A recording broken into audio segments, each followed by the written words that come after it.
Hello and welcome to the Gooner Talk, back again with you guys for another show, for another episode of our Raw Reaction series and our daily Arsenal transfer show for episode 80 of this show. Every single day over the past 80 days, we have been covering all of the latest Arsenal transfer information and keeping you guys up to date with what's been going on, trying to give you the inside track at times and ultimately trying to tell you whether or not a load of rumours are truthful or not, which has been the case for plenty this summer. But it hasn't stopped us talking about Arsenal, of course, and it hasn't stopped us talking to you guys about Arsenal either. And we're going to be doing that, as always, with you guys in the chat box. Good morning to everyone that has joined us live. See so many of you in here already. Thank you so much for joining us. Again, apologies that I can't highlight so many comments, but working with this mouse pad is ridiculous. Holiday's going well, Gooner. Holiday's going well. Today is the final day that I'm here for a full day. We'll return home tomorrow, but we are doing our main walk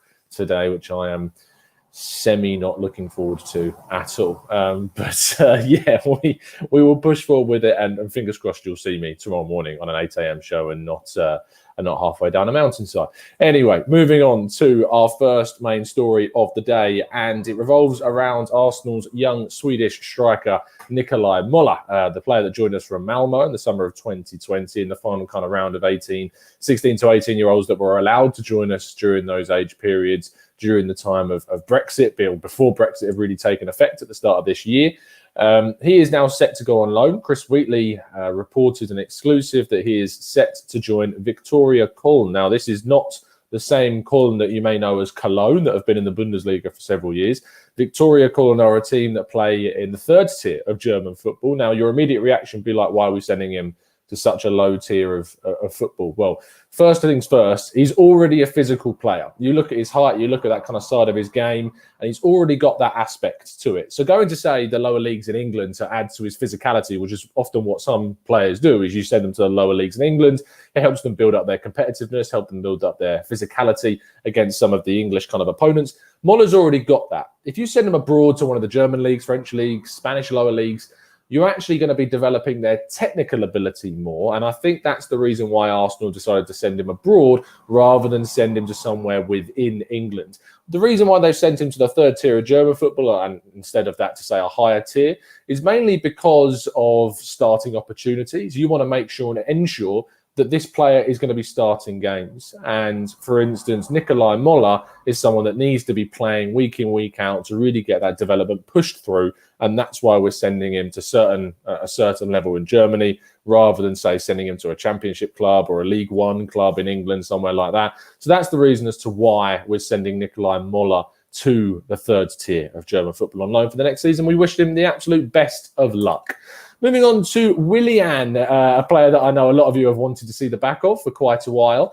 And it's going to become quite tricky to do so, because according to a number of reports that dropped yesterday, there is a couple of issues that are going on right now in regards to there being no one at all interested in bringing Willian into their club, not because of who he is or his player or rather the quality that he has, but because of the money side of things. No one is looking to afford to buy Willian whatsoever because of his ridiculous wages that for some reason Arsenal thought was a good idea to accept this summer. And at the moment, despite, and I'm using quotes here, Fabrizio Romano saying he's definitely leaving, 100%, remember we were told he is going to be leaving, there are currently no signs that any kind of permanent or even temporary departure is imminent for Willian. And for me, it's just comical at this stage, this situation that we found ourselves in. And so, to be honest, no one's willing to pay the wages of Willian because he's just simply not worth the wages that he is on. So if you're hoping to see the back of Willian this summer, I wouldn't particularly get your hopes up at this point. Moving on to Granit Xhaka, a player that we do expect to leave. And even though we are expecting a deal to be done fairly soon, according to Charles Watts on his channel yesterday, he reveals that by saying lots of talk in Italy, the deal is getting closer and closer. From what I understand, it's still not a done deal from speaking to someone. The feeling from Arsenal is that they, being Roma, have to pay up. And so We go through this back and forth. You remember I used that kind of the 5 balls on a string where you swing one, smashes the others, one goes one way, the other goes the other way. And it just continually just goes back and forth. And that's pretty much how this situation feels with Granit Xhaka, because it is just certainly not moving at any kind of pace that we would like it to. One day we're saying he's closer. The next day reports come out saying he's not as close as we thought. And that's pretty much the situation that we still find ourselves in. It's a purgatory of Granit Xhaka is what it is right now. So we hope to see some good news on this deal soon. But at the moment, supposedly still no movement in regards to Roma stepping up their chase on Granit Xhaka. Hopefully some news might break today that we can discuss with you guys tomorrow morning. Tammy Abraham is our next story. And of course, a player that we talked about in detail a lot in yesterday's show. And we're going to spend some more time today, fingers crossed, by giving you, whilst on holiday, a tactical breakdown on Tammy Abraham. I'm hoping to get this show out to you guys within the next 24 hours-ish or so. I'm joined by Eunice Talks Football, who you may know, a big Chelsea YouTuber that knows all about Tammy Abraham, and he's very, very kind to send in some expert insight on Tammy Abraham. So we are going to be doing a dedicated show comparing him statistically to the likes of Lacazette, Aubameyang, and I've also left a slot open because I would like you to tweet me your suggestions as to which other striker should we be statistically comparing Tammy Abraham to. Let me know in the comment section. Let me know in the comments below the video as well. And you can tweet us on Twitter at the Gooner Talk TV to let me know who you think we should be trying to compare Tammy Abraham to statistically to give you guys the best possible updates on him. So that should be coming out for you guys a little bit later today. Moving then on to Evan Ndika. He is a Frankfurt defender who you may be aware of. He is quite highly rated, still quite young. He is reportedly garnering interest from Arsenal, according to German outlet Bild. But beyond that, there is nothing in regards to a bid, nothing in regards to talks yet happening. But Evan Ndika has been linked with a move to Arsenal through the German outlet Bild. But purely the quotation that they use is the word interest. And that is it. So beyond that, there is no movement on this. I would be very surprised if Arsenal moved for Evan Ndika because basically they've already spent £50 million to, what it looks like anyway, to bring in Ben White. And so therefore it wouldn't make too much sense for Arsenal to go in for him anymore or whatsoever. So I'd be very shocked to see Evan Ndika move to Arsenal this summer. But who knows? You know, stranger things have happened, of course. Moving on to Neto, the Brazilian goalkeeper from Barcelona. Again, we've talked about him in a previous show linked with Arsenal. He again is doing the rounds across Spanish media, saying that Arsenal are battling it out with a number of clubs to try and sign Neto this summer. He's available to leave Barcelona, who are obviously looking to move on quite a number of their players. And he is identified as one of those that they want to be moving on. And so therefore Arsenal, who are looking for a backup goalkeeper, are naturally linked with him. Now, I would give this a solid 2 out of 10 in regards to actually happening. I'd be absolutely shocked to see Arsenal push for a signing like Neto, mainly because they aren't looking for a non-homegrown goalkeeper. And speaking of which, the homegrown goalkeeper that they are looking for, being Aaron Ramsdale, is supposedly now costing upwards of £32 million. That's reports that dropped yesterday that Sheffield United have upped their price even further for the England international goalkeeper. Arsenal are certainly interested in him and are certainly pushing to try and sign him. That's the information that we are fully aware of at this moment in time. But the fact that Arsenal are willing to pay this much money to bring in a backup goalkeeper, which is what he would be in my eyes. And I understand he's homegrown. And we've talked a lot about the factor of a player being homegrown and adding to their value. But £30 million plus for Aaron Ramsdale is ridiculous. It's absolutely insane. There are other keepers that are, sure, maybe not as good, but still of a very decent level that you can get for less than half the price of what Aaron Ramsdale is reportedly costing. Now, I would be open to the idea of Aaron Ramsdale coming in.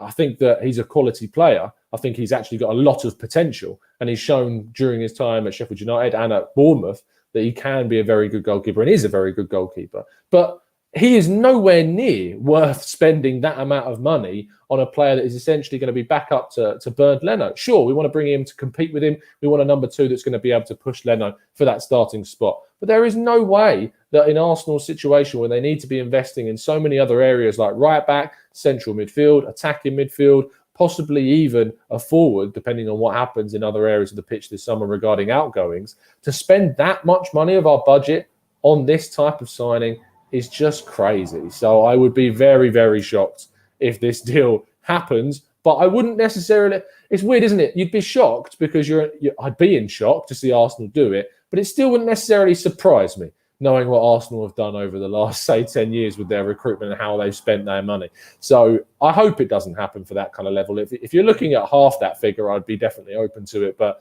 nowhere near the 30 million odd pounds. It's just absolutely not worth it. And it's ridiculous, really ridiculous.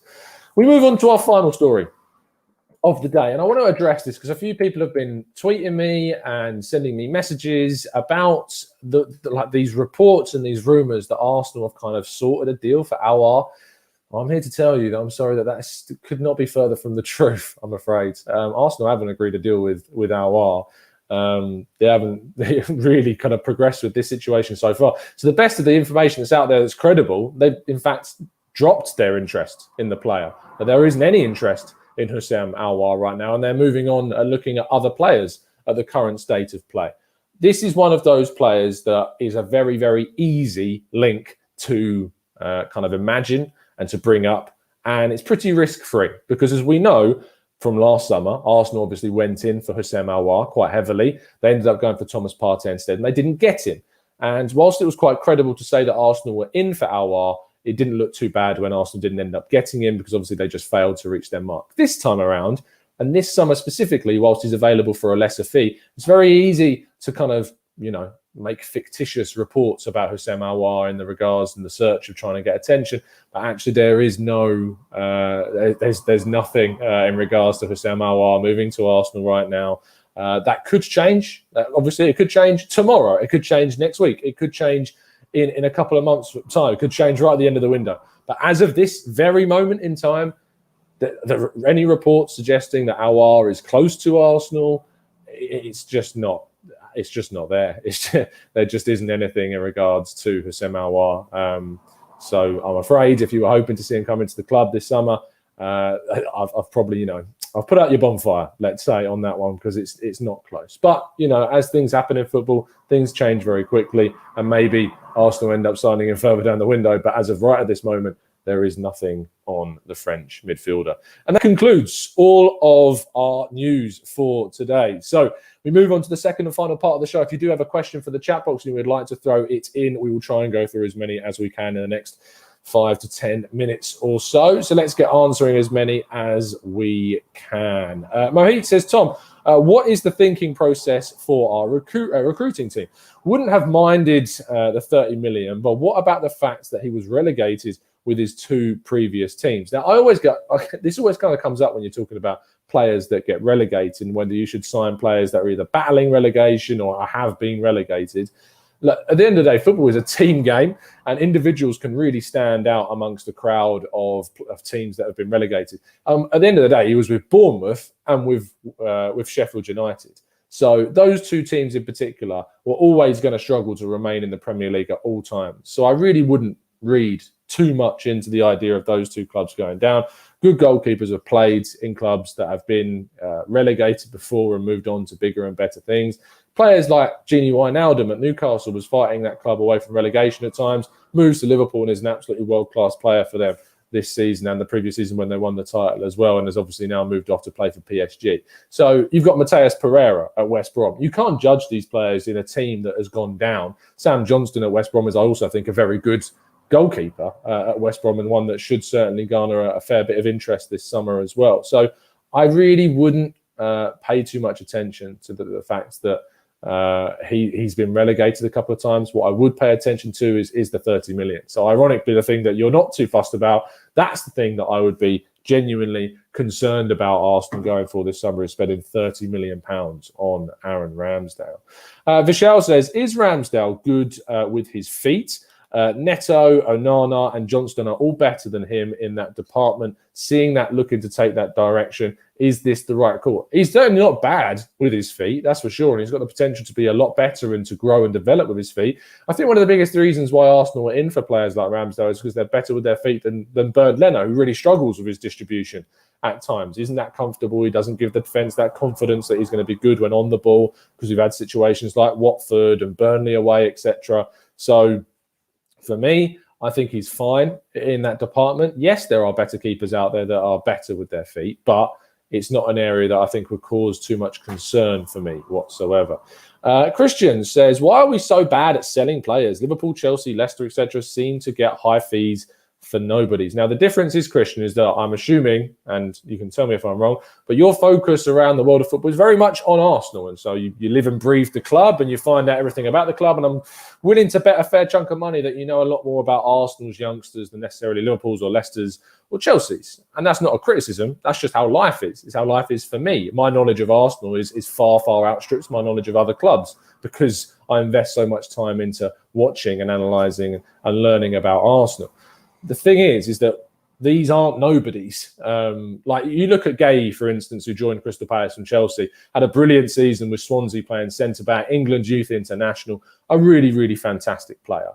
The difference is Nketiah, he's been at Arsenal, he went on loan to Leeds, didn't play, he came back, didn't play, and he spent this season at Arsenal and didn't play.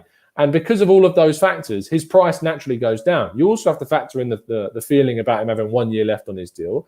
And you have to factor in that Arsenal are a club that are notably trying to sell players. Chelsea don't need to sell. Leicester don't need to sell. Liverpool, slightly more so because of their self-sustaining model, do need to sell. But the fact of the matter is because of their track record, Liverpool, of selling players like Ibe and Solanke and Brewster for these ridiculously good fees, it means that they've got reputation as a club that aren't going to let go of their highly coveted youngsters for a cheap price.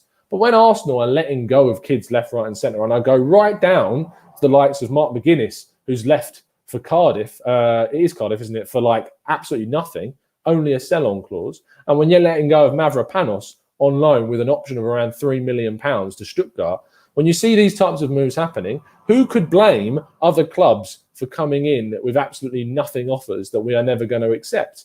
And until you change that perception of the club, you're never going to see Arsenal sell players for much, much better than they currently are selling them at.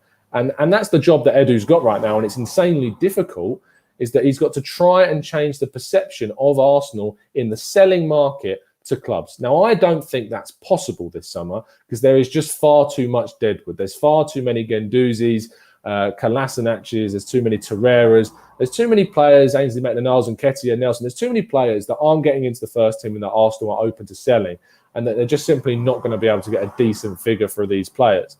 Once you've moved these kind of players on, next summer we can work on changing the perception. If someone wants to come in for a Nikolai Moller or a Tyrese John Jules or even a Balogun, which I know doesn't sound great for you guys listening, but say someone wants to come in for these players after, say, Balogun's had an amazing loan or he's played a lot of games this season, then we can start seeing bids that are higher. Now, I'm not saying I'd accept a bid for Balogun, but the point is that hopefully you can start to change the perception of what Arsenal expect for their players. And that's a really difficult job. So I wouldn't necessarily say that why are we so bad at selling players this summer. I would look at the last 10 years and say, look, that's why we've been so bad at selling players, because we've just been selling them for peanuts, because we recruited so badly. We need to look to the future and go, look, we need to change the way that we're selling players, but we're not going to do that with this current crop. Let's focus on what happens next season, the next summer and the summer after that, and try and change the perception there. So that probably covers that one. Grief Hampton says, where has all the Onana rumours gone? Well, supposedly he's much closer to a move to Lyon now, although reports did come out yesterday that Lyon are only willing to pay around 3 million euros. Ajax are wanting 10 million euros. I think they've gone because Arsenal have decided that they want to move for a homegrown goalkeeper, Grief, I'm afraid. So because of that, the Onana stuff has just dropped off the face of the earth, it seems, which is a shame because I think he's personally an upgrade on Leno. I think maybe that at the time we saw those links, Leno's future wasn't as assured as it maybe is now. And maybe those conversations between Leno and the club have happened over the last month, and that's changed the perception of how the club want to kind of attack this goalkeeping area. So that could be a couple of reasons as to why. Paul Geyer says 3 weeks to the start of the season and still no serious midfield additions to this clown show. Are you worried yet?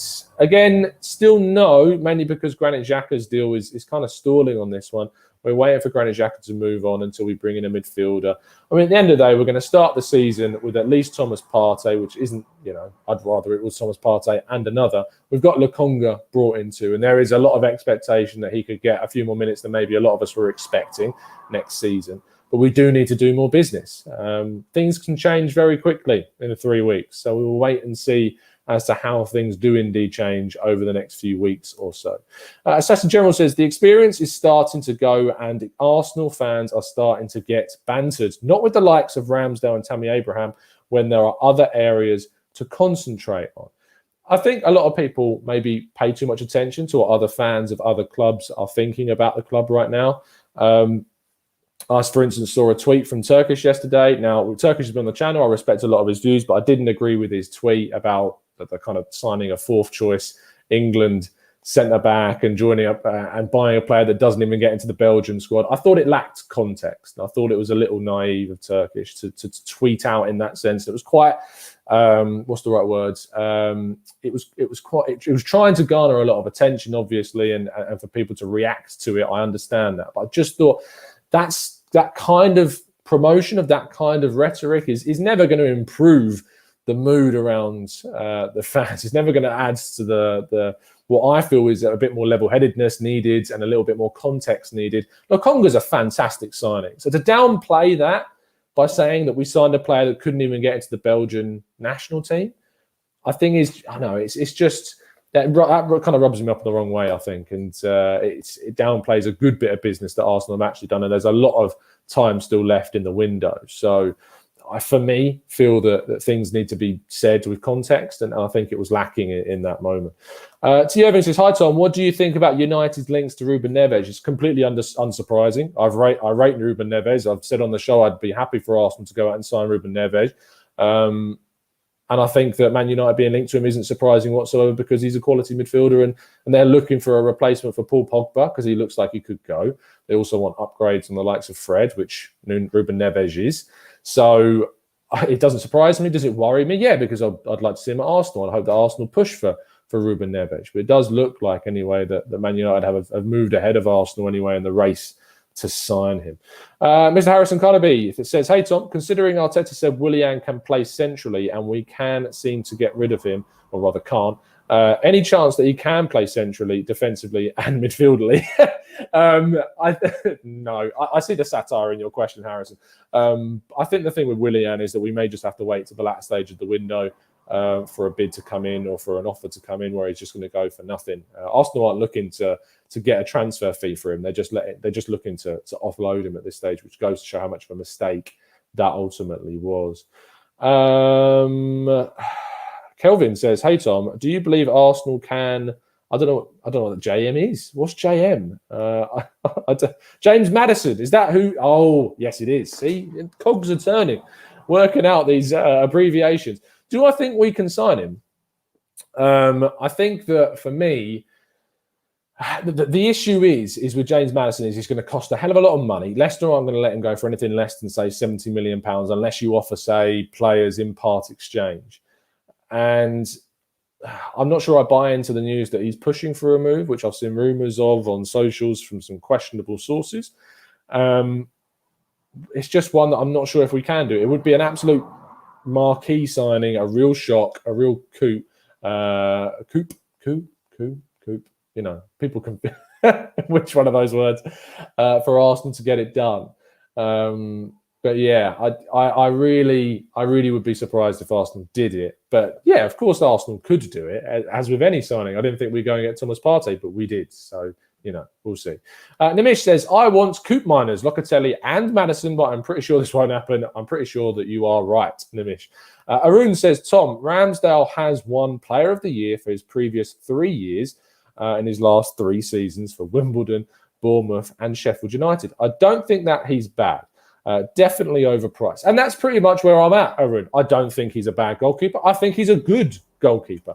But he is very overpriced for the situation of the club and the player that we are looking for in the position that we want.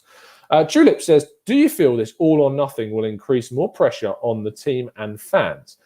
Interesting you say fans, about the pressure being increased on kind of how fans act and will be during the season. I think it will increase kind of the hyperbole around the season, that's for sure. As the title says, it is all or nothing, and I don't see going for, say, all being the title this season, and mostly it's nothing for us. I mean, obviously, there's always going to be jokes made about the title and the likelihood of Arsenal achieving their targets, which for us all would be Champions League football and maybe a trophy. Nothing is falling out of the top six and not winning anything. So, once again, by the way, so that's the nothing. It's a really tricky situation because I like the idea of this all or nothing series. I was excited to see it announced. I'm not hesitant about it. I'm not worried about the way Arsenal look in it, because Arsenal are already a big joke to a lot of fans, and so for that reason, I think that I'm only looking at the positives and the bright side of this story, and specifically the fact that we're going to be able to see inside the club. We're going to see some more of the personality of the players and the coaches and stuff. And yeah, sure, it's going to be edited. Sure, it's going to be the wool being pulled over our eyes in some senses. But I'm just looking forward to seeing it.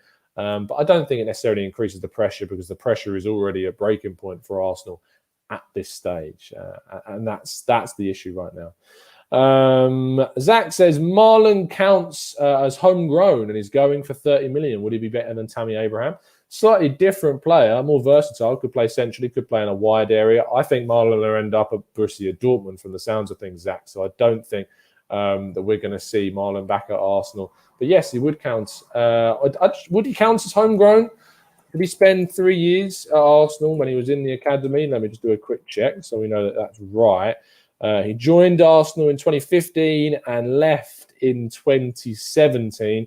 So it depends on if it was 2015 through to 2016. But if he didn't spend 3 years fully, then maybe he wouldn't. So I'm not sure that he would actually count as homegrown because he didn't spend the 3 years here. But, maybe he did spend long enough. You can't see the exact dates, but I doubt that he did spend over 3 years at the club. So we'll see. Jashar says, Tom, do you think Arteta is ready for the boss and the pressure that they will bring if they get off to a bad start? Oh, the booze and the pressure that they will bring if we get off to a bad start. I don't think it really bothers Arteta, to be honest. I think Arteta is very much a person that shuts kind of the exterior out and that external factor. So, I don't think that's going to be too much of a concern. The pressure, that's the big thing, is the pressure of expectation. He's dealt with it in very mixed circumstances last season. He said he's going to learn from those mistakes.